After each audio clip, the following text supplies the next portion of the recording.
Thank you. Ladies and gentlemen, I was being advised by His Excellency President Ruto that there is a Baba, a title that seems to go to His Excellency Olusegun Obasanjo, and then there is Baba. So, Your Excellency Raila Amolo Odinga, the podium is yours. You can address us. Thank you. Haya. Your Excellency, President William Samoei Ruto, President of the Republic of Kenya, Your Excellency, President Yoweri Kaguta Museveni, President of the Republic of Uganda, Your Excellency, President Mama Suluhu Hassan, President of the United Republic of Tanzania,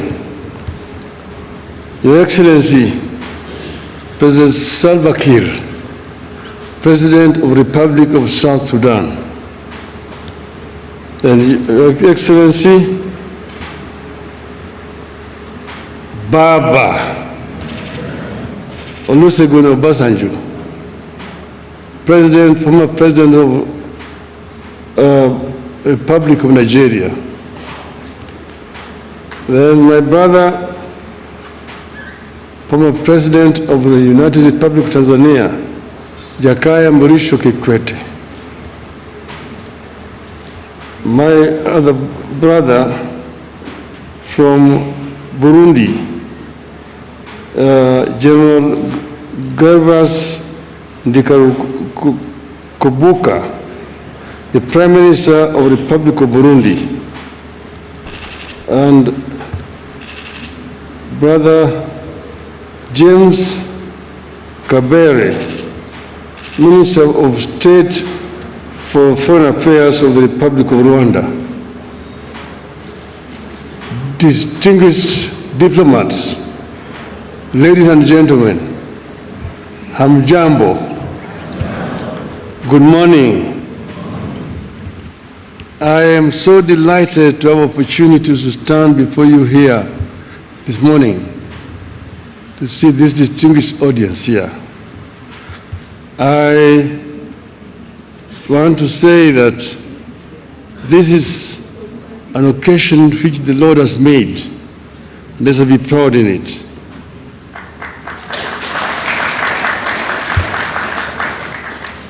Today, I stand before you here as a candidate for the chairperson of the African Union Commission. I'm personally encouraged and humbled by the collective support for my country and the Eastern African region. The official unveiling of my candidacy as Kenya's nominee for the chairmanship of the African Union Commission is a major impetus and milestone in my bid. And I'm so happy that my brothers and sisters have taken time to come and be here physically and personally today.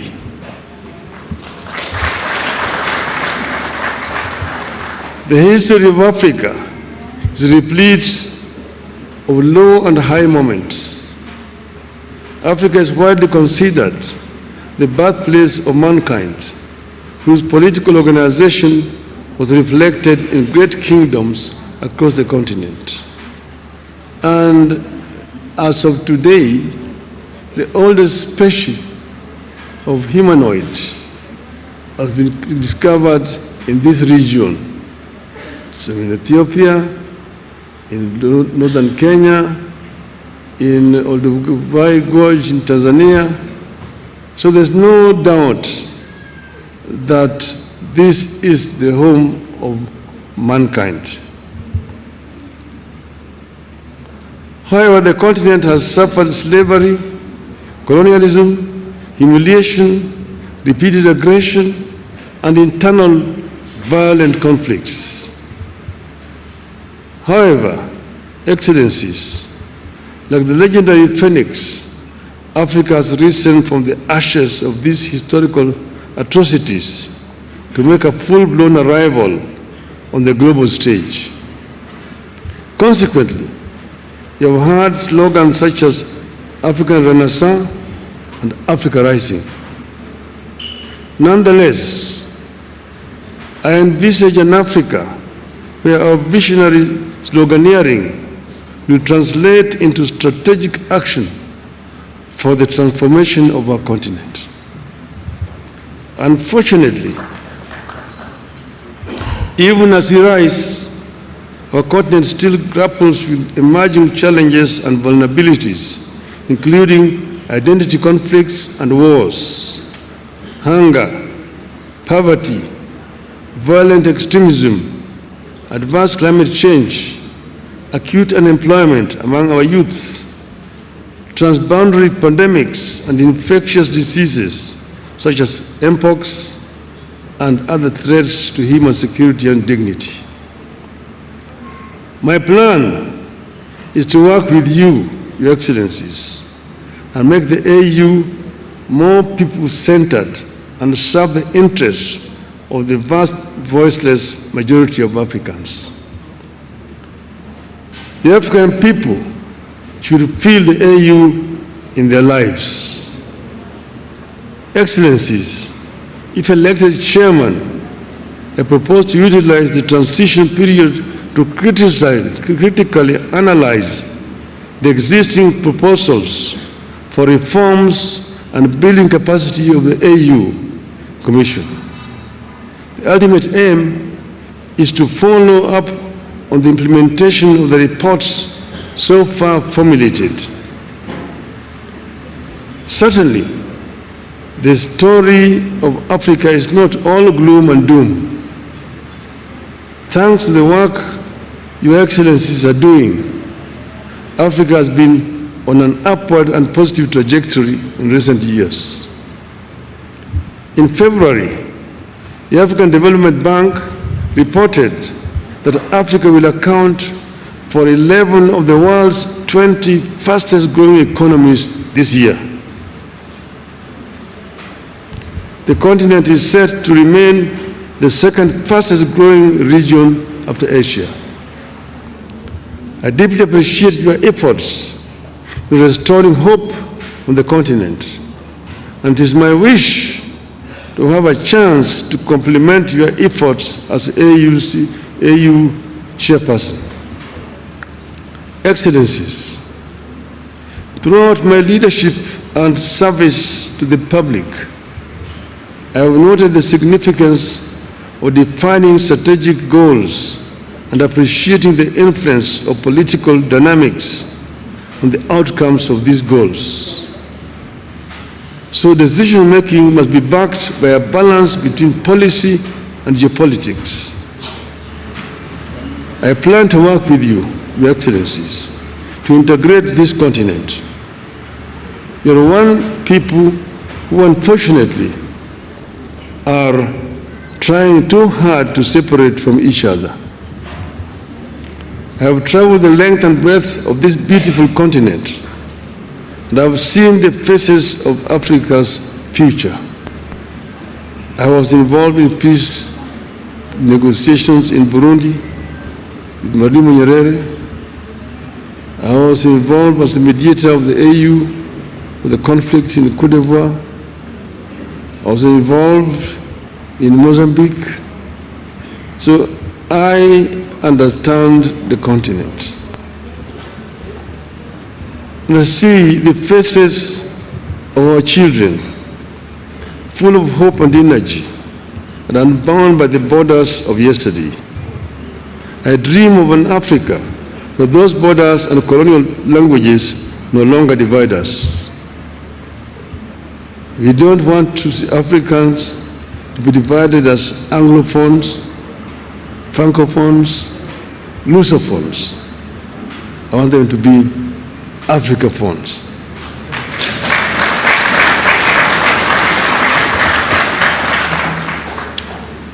From the hills of Kenya to the deserts of Sahara and the Kalahari, from the lakes of Great Rift to the rainforests of Central Africa, From Indian Ocean to the Atlantic, Africa must be one. Its resilience and hope for a bright future transmitted to our young people. Excellencies, ladies and gentlemen, my selection to be Kenya's candidate is not about one man's ambition, but an African's journey to serve the motherland. Indeed, I plan to constitute my cabinet of chairpersons with a continental outlook. I'm grateful that friends and eminent persons across Africa have volunteered to engage in my campaigns from the West, North, South, Central, and of course, Eastern Africa. Excellencies, I'm ready to serve. My heart is ready and my hands are steady, and with your support, I shall get the opportunity to be of service to Africa, the cradle of mankind. I am made in Eastern Africa for Africa.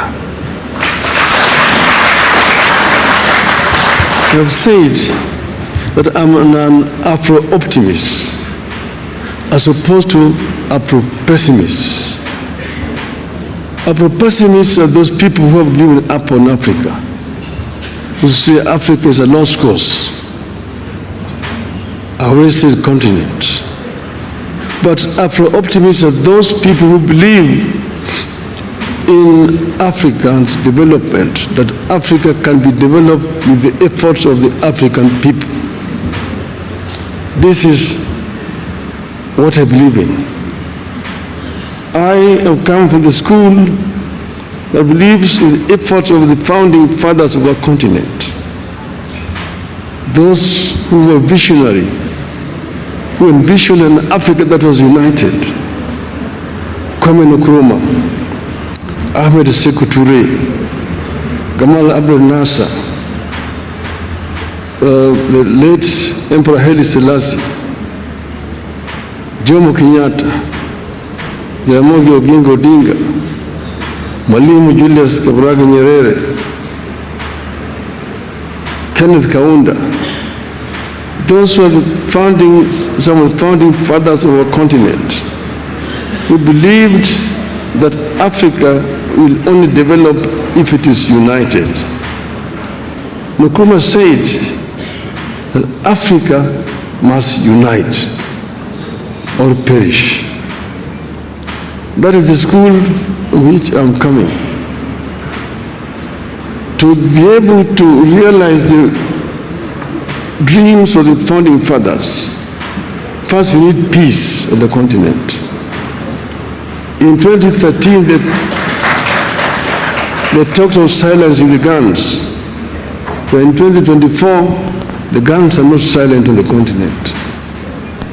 We will work to ensure that guns are silent so that we can be able to have a peaceful development.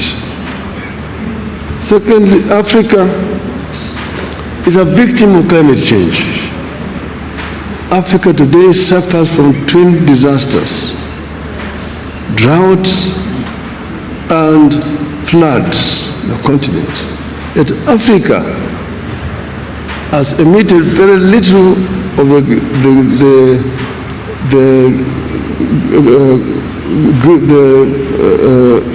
carbon that is polluting the world. So Africa needs to be compensated.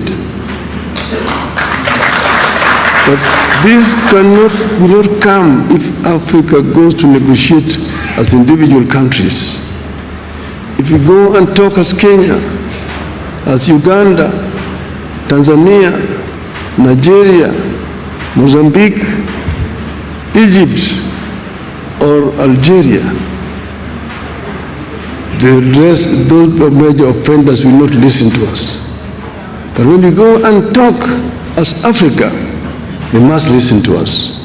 We'll be able to get a fair deal on the issue of climate change. We also need to green Africa. But Africa is also home to the second largest carbon sink in the world, the Congo forest. But how do we continue to green Africa, to arrest the desertification, southern advance of Sahara Desert? These are issues, they are challenges which you are equal to. You can be able to deal with these issues effectively if you have got an effective organization in Addis Ababa. African youth today drown in the Mediterranean trying to get to greener pastures in Europe. It's a shame. We must arrest this trend and ensure that we create a conducive environment within the continent here. That this youth do not have to flee to go to Europe. And this will only happen if Africa works together as a united continent. We know that Africa is one of the richest continents on planet Earth. It is a paradox. The richest continent is also the poorest in terms of living conditions of its people. This we must put to rest. We should not continue to blame those other people who have exploited the continent. We have the ability to reverse this trend and get Africa moving forward again. Therefore, we need to be able to ensure that Africa uses the resources that it has effectively. We need also to ensure that Africa also trades with itself. Africa is wasting a lot of time searching for markets where they put very unequal terms to our goods coming from Africa. The inter-African trade today stands at only 15%. Inter-European trade stands at 70%. Inter-Asian trade stands at 60%. Even inter-South American trade stands at 35%. We need to ensure that Africa trades more with itself. We need to address the constraining factors. One, the non-tariff barriers which have been imposed by other African countries against goods from neighboring countries. More importantly, we need to address the issue of infrastructure development in the continent that will make it easier for African countries to trade with each other. I have been the High Representative of African Union on the issue of infrastructure. So I know the major challenges that Africa faces in the issue of infrastructure. The trans-African highways, the Cape to Cairo, the Tunis to Cape, the Dakar through Khartoum to Djibouti, the Dakar, Lagos to Mombasa, the Beira to Lobito and Walvis Bay, the high-speed railway networks in the continent, those are issues that require to be dealt with. The LAPSET, the Lamu Port, South Sudan, Ethiopia, that will continue through Bangui and go all the way to the Cameroon port of Kribi, creating a land bridge that links the Atlantic Ocean and Indian Ocean and opening up the interior landlocked countries within the continent. These are some of the issues that can be dealt with and will deal with. Then connecting Africa through high-speed fiber optic network. And then to facilitate faster communication. Then the issues of air transport. Air transport is a major challenge in the continent. We were talking about open skies. to make air transport easier. Today, traveling across the continent is too expensive. You have to get permits to fly over countries, delaying movements, and make it too expensive. Flying over Europe is much easier than flying over Africa. We need to have a continental air control system within the continent so that people can travel from east to west, north to south without a problem. The other one are the issues of visas. My friend Aliko Dangote says that for him to travel across the continent, he needs 35 visas. His French competitor does not need a visa to travel with a French passport in Africa. What a shame. In Europe, you only need a Schengen visa, and you can travel across the entire Europe without a problem. We will also ensure that we reach a stage where we can issue an AU visa and enable people to travel across the continent without much of a problem. I therefore want to conclude by saying that I am ready for Africa. And I believe in the story of the African lion. The lion is an African animal. He's a king of the jungle. The Cameroonian national soccer team is called the Indomitable Lions. The soccer team of Senegal is called the Lions of Teranga. The soccer team of Morocco is called the Atlas Lions. Here in Eastern Africa, we call it the Simba. The king of the jungle. When the king roars, the jungle listens. So our story of the African lion. The African lion is giving a message to the Asian tiger. Tiger is the Asian animal. And I want my Asian friends here not to take offense. The African lion is giving a message to the Asian tiger.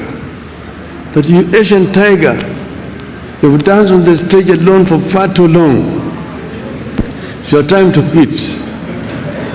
The European bear retreated to the North Pole long time ago and is freezing there in the ice.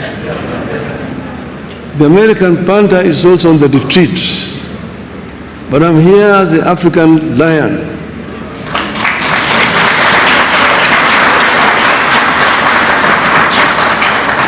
I've been asleep in the jungles of the Congo, but now I'm awake and I'm sitting on African gold, African oil, African diamonds, African iron and copper ores. I'm sitting on African bauxite. I'm sitting on African lithium and coltan and uranium. And I have the ability to transform all these materials that I have into wealth for the benefit of my people and claim the 21st century as an African century. End of the message from African Lion. Thank you very much, ladies and gentlemen.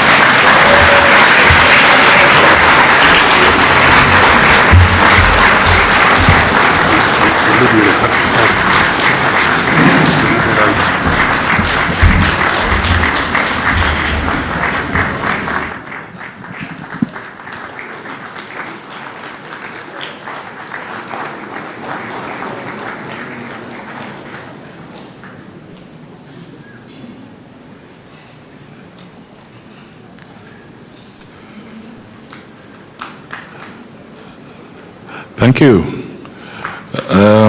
You can be seated. Indeed, that's a very powerful message about the African lion. Your Excellency, let me give very special recognition to the ambassadors from the Middle East, the Gulf states. Please be upstanding.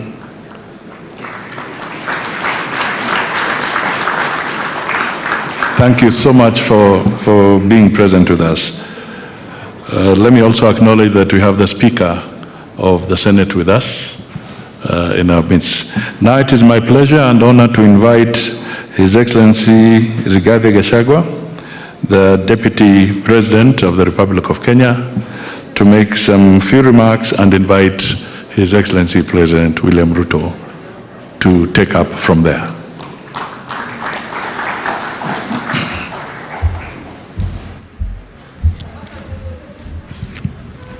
Your Excellency, Dr. William Ruto, President of the Republic of Kenya and Commander-in-Chief of the Defense Forces, Your Excellencies, Heads of States and Government present, Your Excellencies, Ambassadors and High Commissioners and members of the Diplomatic Corps, Heads of Delegations, Members of Parliament and all dignitaries present, good morning. Your Excellency, let me say this is a great moment for our country. What a day, what a moment. We are here, Your Excellency, as a country to unveil Kenya's finest to go and lead Africa. It's a proud moment for this country. And I want to say, Your Excellency, the people of Kenya have been united to a man by the candidature of the Right Honorable Raila Odinga to be the chairperson of the African Union Commission. This is a quest that has brought pride to our nation. And I would like to tell the leaders here from Africa and the representatives that as a country, as we present the Honorable Raila Odinga to be our candidate, it is because Africa, our motherland, deserves the best.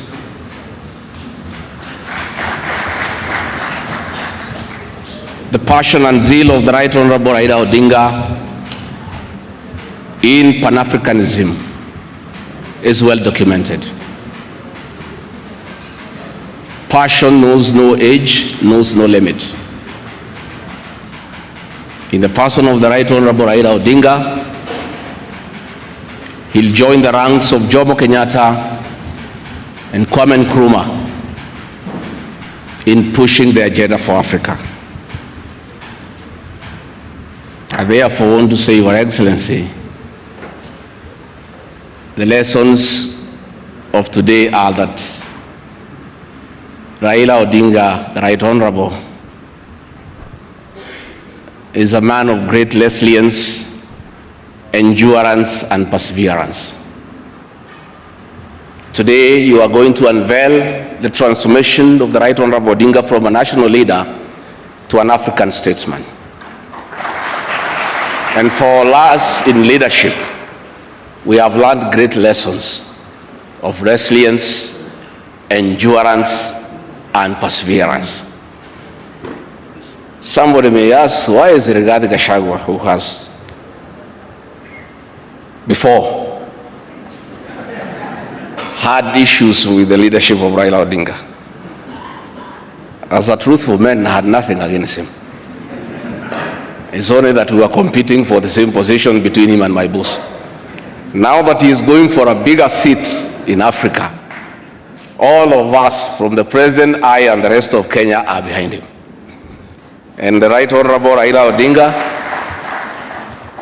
as a man who listens to the ground, let me confirm to you, I've listened to the ground, and all Kenyans across the political divide, across communities, are in support of your candidature. and we wish you well.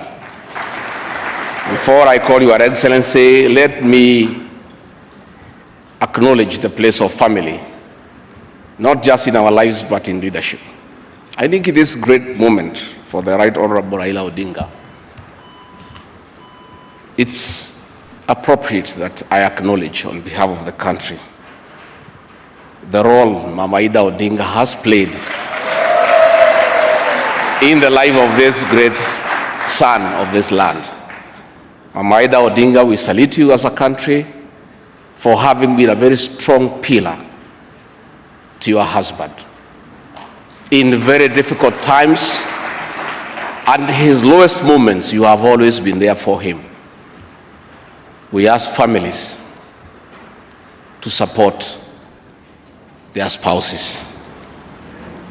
So Mama Ida Odinga, as we wish you happy birthday, it is my hope and prayer that your next birthday will be celebrated at Addis next year. And if you invite President William Ruto to come and he's not able to come, Mr. President, I'll be very happy for you to send me to represent you in that great birthday. We therefore want to say, as a country, it's a great moment. And Right Honorable Odinga, I have noted with a lot of appreciation, my wife, Pastor Dorcas, who is a very prayerful woman, has been praying for me and the President daily. And I noted from yesterday she has added you in her prayer. And because her prayers work, we have no doubt that you will get this seat. Mr. President, it is now my honor to request you to come and anchor Kenya's finest and embark on the journey of transformation of the Right Honorable Raila Odinga from a national leader to a great African statesman. President William Ruto, please come.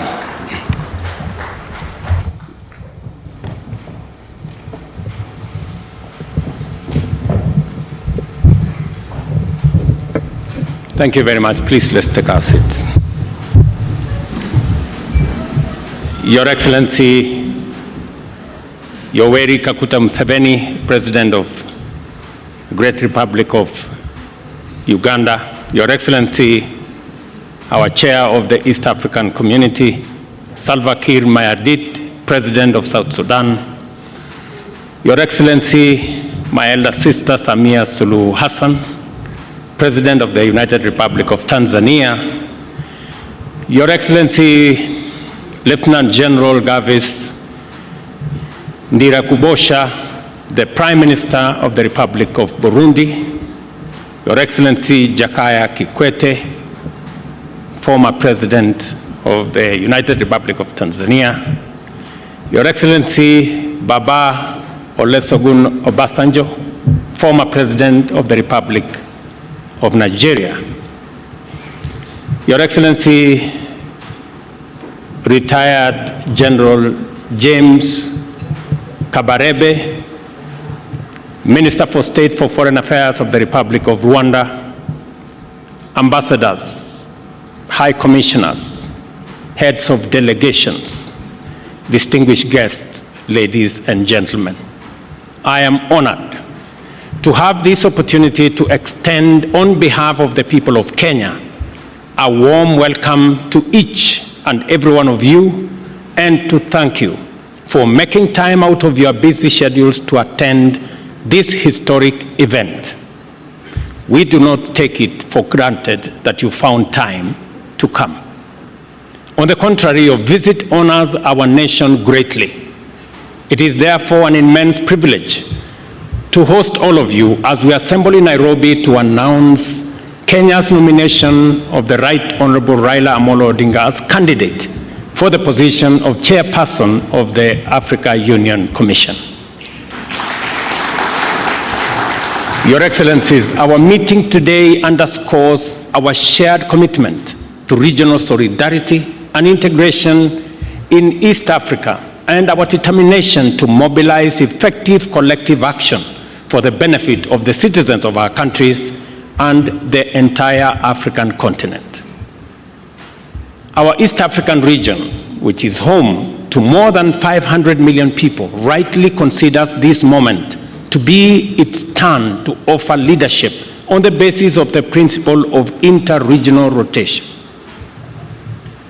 I am encouraged by the fact that more than ever, our region's leadership is alive to the complexity and dynamism of the challenges which form the regional and broader international context of our Pan-African moment.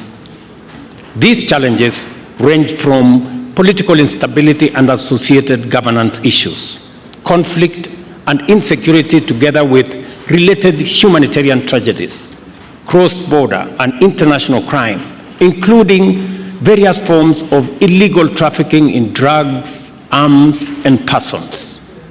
Others include climate change, whose effects have trapped many countries in the difficult place between extreme drought on one hand and devastating floods on another.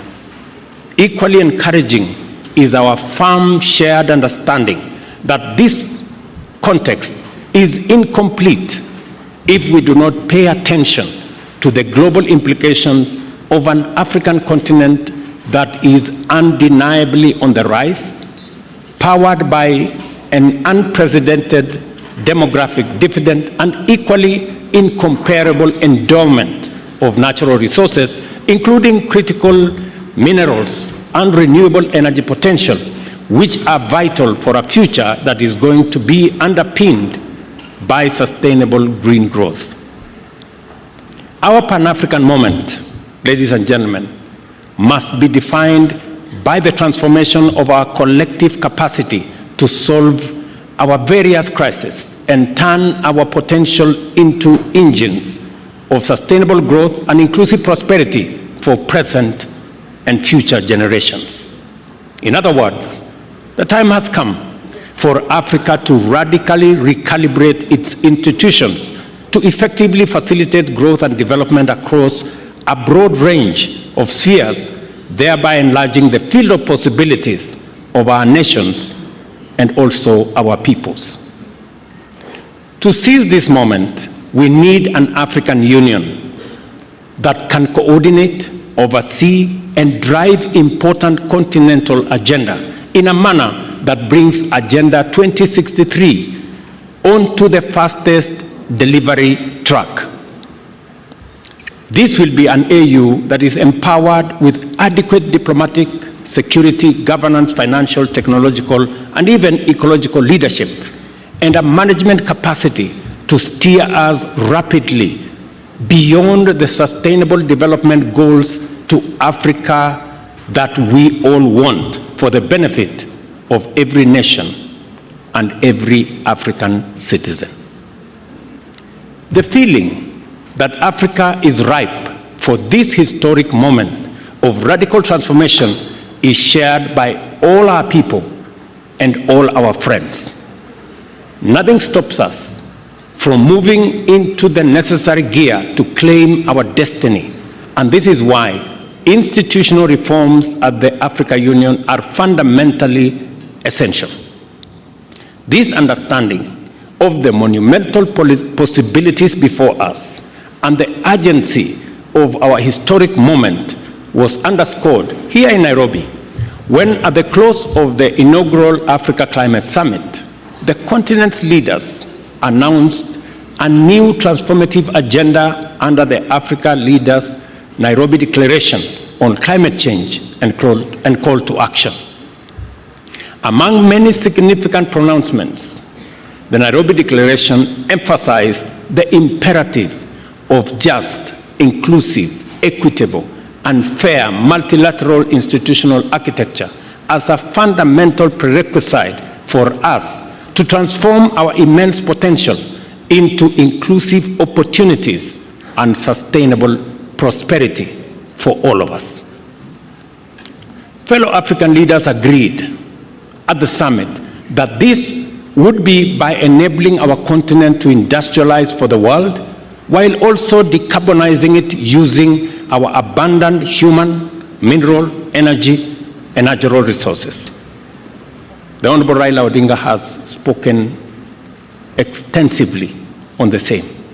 To actualize this ambition, The transformation must begin here at home, in our continental institutions. Africa must aim at greater self-reliance and a more pronounced role in global governance. For this to happen, reliable and predictable resources to implement the Africa Union goals of sustainable development and deeper integration are necessary. To this end, I want to promise Kenya is firmly committed to upholding the Kigali decision and will remain a strong contributor to the AU budget as a pioneer in implementing the 0.2% levy on eligible imports. The evolving global landscape requires us to discard outdated principles, practices, and institutional arrangements in order to embrace new opportunities. It is a fact that our continent is now a significant global player, and we must leverage this enhanced profile to our advantage. The success of our transformation will be measured in terms of the relevance and effectiveness of our policies in transforming Africa from the ground up. Moreover, to give all our people and nations a fair chance to seize emerging opportunities, the task of addressing the persistent problems of state fragility and forgotten conflicts while boosting humanitarian efforts must further escalate significantly as a critical priority for all of us. Accordingly, Kenya has committed significant resources to processes aimed at achievement of peace and stability in our region, including in Sudan and also in Somalia. The complicated challenges arising from the prevailing geopolitical environment, including the impacts of war in Middle East and Eastern Europe, and the growing threats to cybersecurity at a time when humanity is increasingly reliant on technology and connectivity, which have intensified the dynamism and complexity of the operating environment of our institutions and require a flexible approach to technology and security. These are interventions that require leadership. Our commitment to strengthening multilateralism from regional to global levels remain steadfast. Kenya has already stepped up to enhance its contribution to Africa's development by championing institutional reform at the Africa Union. We believe that offering a highly qualified, experienced, and competent candidate to lead the Africa Union Commission is perfectly consistent with our commitment to the transformation of our continent through our institution of Pan-African unity. The Honorable Raila Odinga is a celebrated statesman whose longevity in leadership has been sustained by an unrelenting devotion to democratic change as the foundation of sustainable freedom and prosperity. Kenya has benefited from progress both on the broad stage of national governance as well as the evolution of specific sectors that are attributable to reforms championed by the Patriotic League of indomitable visionaries, among them the Honorable Raila Odinga. I want to say the Honorable Raila Odinga possesses the professional capacity and experience, a proven track record of transformative leadership, and a wide experience of accomplishments at the national and regional levels. Furthermore, the Honorable Raila Odinga enjoys a sterling reputation as a zealous Pan-African who has consistently demonstrated a strong faith in Africa's possibilities and exemplary commitment to the cause of laying a robust foundation for Africa's transformation in our time. Therefore, Excellencies, ladies and gentlemen, I know that Honorable Raila not only possesses the requisite credentials, but he is also the ideal candidate to lead the Africa Union Commission. Accordingly, Kenya endorses his candidature unreservedly, and we commit wholeheartedly to support his candidature, his vision, and his leadership. He embodies extensive experience and a deep understanding of both African affairs and global dynamics, which are crucial for leading the Africa Union further into the center of global affairs and closer to the hearts of the African people. Excellencies, I present to you a visionary Pan-African, a bold and wise leader, a professional and technocrat, as well as a towering statesman and a veteran mobilizer for positive change.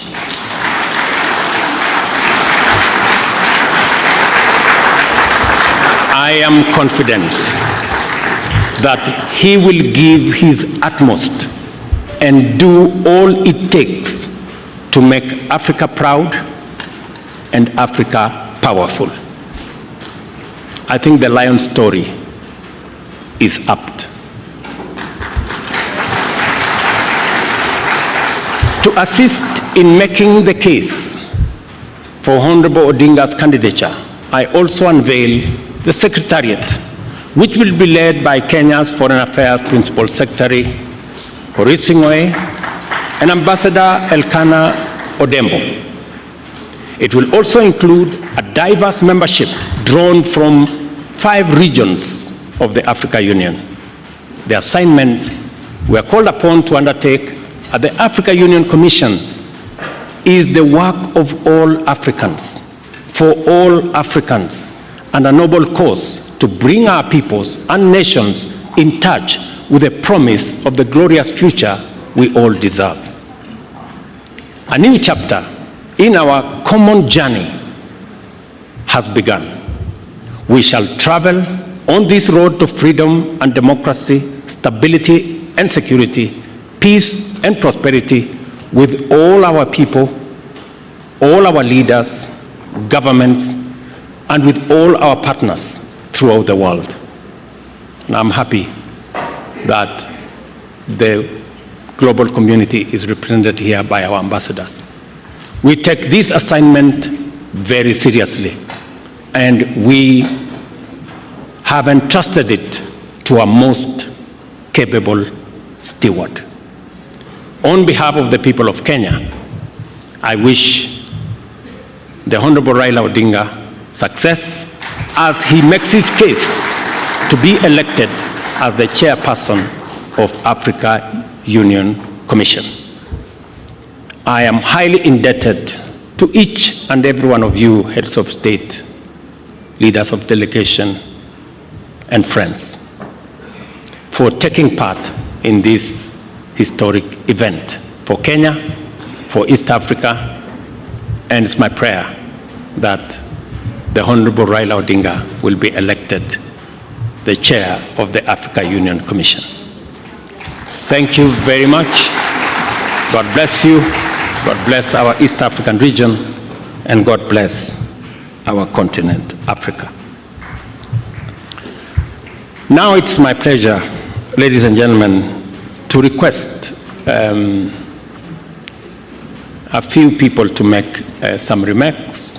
And then I will ask my colleagues, heads of state, to make their remarks as well.